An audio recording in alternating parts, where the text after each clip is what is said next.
एक पत्नी, चार बॉयफ्रेंड और एक खौफनाक साजिश। गोवा में एक ऐसी घटना जहां एक औरत ने अपने कई प्रेमियों के साथ मिलकर अपने ही पति की हत्या कर दी। प्यार, धोखा और खून की इस कहानी में आखिर क्या हुआ, जब एक गवाह ने इस राज से पर्दा उठा दिया। आप कहाँ से ये वीडियो देख रहे हैं, हमें कमेंट में अपना नाम और शहर ज़रूर बताएं, ताकि हम वीडियो के अंत में आपका नाम लेकर धन्यवाद कर सकें। चैनल को सब्सक्राइब नहीं किया है तो कर लीजिए। दरअसल वसुराज दिन भर टैक्सी चलाने के बाद देर शाम घर लौट रहा था। उसे दिन भर की बातें याद आई तो उसे महसूस हुआ कि उसने कुछ पैसेंजरों के साथ ठीक से बात नहीं की। पिछली एक रात को जो कुछ हुआ उसके चलते उसे महसूस हो रहा था कि आज दिन भर उसका मूड ठीक नहीं था। वह तय कर रहा था कि घर लौटकर कुछ न कुछ फैसला कर ही लेगा और सब कुछ ठीक करेगा। इधर वसुराज कुछ फैसला करने का मन बना रहा था और उधर घर पर कल्पना, उसकी पत्नी, फैसला किए नहीं बल्कि इस इंतजार में बैठी थी कि कब वसुराज आए और वह उसे मौत के घाट उतार दे। यह केवल मूड की बात नहीं थी बल्कि इसके पीछे लंबी कहानी थी।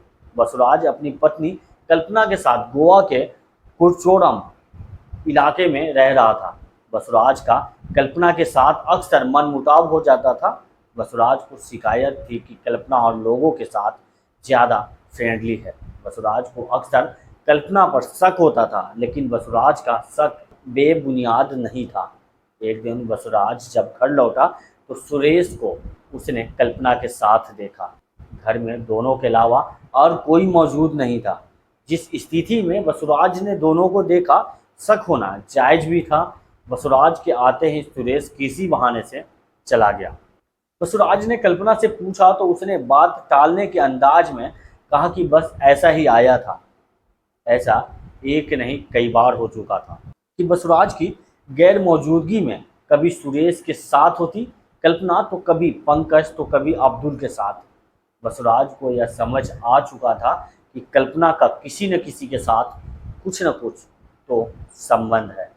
इसी शक को यकीन में बदलने के लिए वसुराज कभी किसी समय घर आता तो कभी किसी समय, जबकि कोई टाइम नहीं होता था उसका आने का।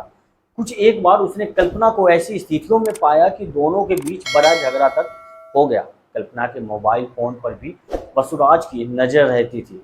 उसमें ऐसे मैसेज और कॉल वसुराज को मिल चुके थे जिनका कोई सीधा जवाब कल्पना के पास नहीं था। पिछले महीने 1 अप्रैल को वसुराज ने ऐसा ही कुछ देखा तो कल्पना ने बात को इधर उधर मोड़ना शुरू किया। बात बढ़ी और दोनों के बीच जमकर झगड़ा हुआ, हाथापाई भी हुई। दोनों गुस्से में थे और वसुराज ने कहा कि अब कुछ न कुछ तय करना ही पड़ेगा। इसी झगड़े के बाद जब वसुराज दिन भर टैक्सी चलाकर फैसला करने के इरादे से रात घर लौटा तो जो उसने देखा वह उसकी कल्पना से परे था। रात हो चली थी और घर में कल्पना के साथ 4 आदमी थे। इनमें से 2 के हाथ में धारदार हथियार थे। 5 जोड़ी आंखों वसुराज को घूर रही थी। घर में वसुराज जैसे ही घुसा था, एक आदमी ने दरवाज़ा बंद कर लिया। वसुराज ने कल्पना से पूछा कि ये सब क्या हो रहा है, तो कल्पना ने कहा इंतजार हो रहा था उसका। यह कहते हुए कल्पना वसुराज के पास आई और पीछे से वसुराज के गले में रस्सी डाल दी। 2 आदमी दरवाजे बंद करके खड़ा था। उसने वसुराज को किसी तरह जमीन पर गिरा दिया। कल्पना ने रस्सी का फंदा वसुराज के गले में कसना शुरू कर दिया और वह आदमी वसुराज के पैरों को जकड़े रहा। थोड़ी ही देर में वसुराज का दम घुट गया और सांस रुक गई। इसके बाद बाकी आदमियों ने कल्पना के साथ मिलकर वसुराज के शरीर के 3 टुकड़े किए। कल्पना 3 बोरियां लेकर आई और एक टुकड़े को अलग अलग बोरियों में भर लिया। बोरियों को एक जगह रखने के बाद सबने मिलकर घर की साफ सफाई की। बाहर वसुराज की टैक्सी खड़ी थी और बस्ती में सन्नाटा सा था।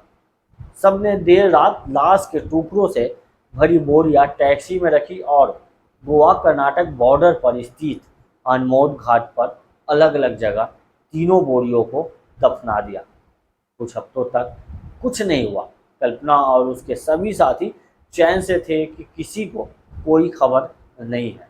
फिर एक दिन अचानक पुलिस आई और कल्पना व उसके चारों साथियों को गिरफ्तार कर ले गई। बसुराज और कल्पना का कोई रिश्तेदार गोवा में नहीं रहता था। गुमशुदगी की रिपोर्ट दर्ज करवाने वाला भी कोई नहीं था, लेकिन होनी को कुछ और ही मंजूर था। एक दिन एक व्यक्ति स्थानीय पुलिस के पास पहुंचा और उसने कहा कि उसने मर्डर होते देखा है। पुलिस तुरंत एक्शन लेते हुए कल्पना तक पहुंची। गवाह के बयान के मद्देनजर पुलिस ने जब सख्ती से पूछताछ की तो कल्पना ने जुर्म कबूल कर लिया।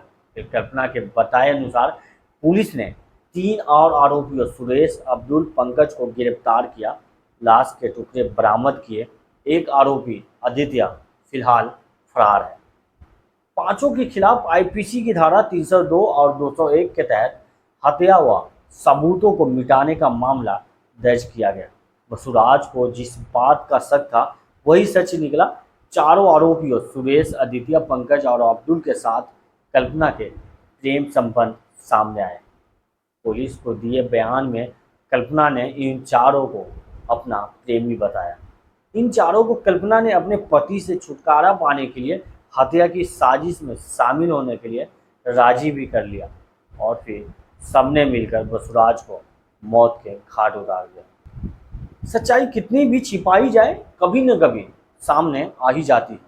बसुराज की हत्या की ये खौफनाक कहानी बताती है कि धोखा और लालच इंसान को किस हद तक गिरा सकता है, लेकिन कानून के हाथ लंबे होते हैं और आखिरकार जुर्म करने वाले अपने अंजाम तक पहुंच ही जाता है। हमारे चैनल को सब्सक्राइब करना ना भूलें। फिर मिलेंगे एक नई कहानी के साथ। तब तक के लिए अपना ख्याल रखिए।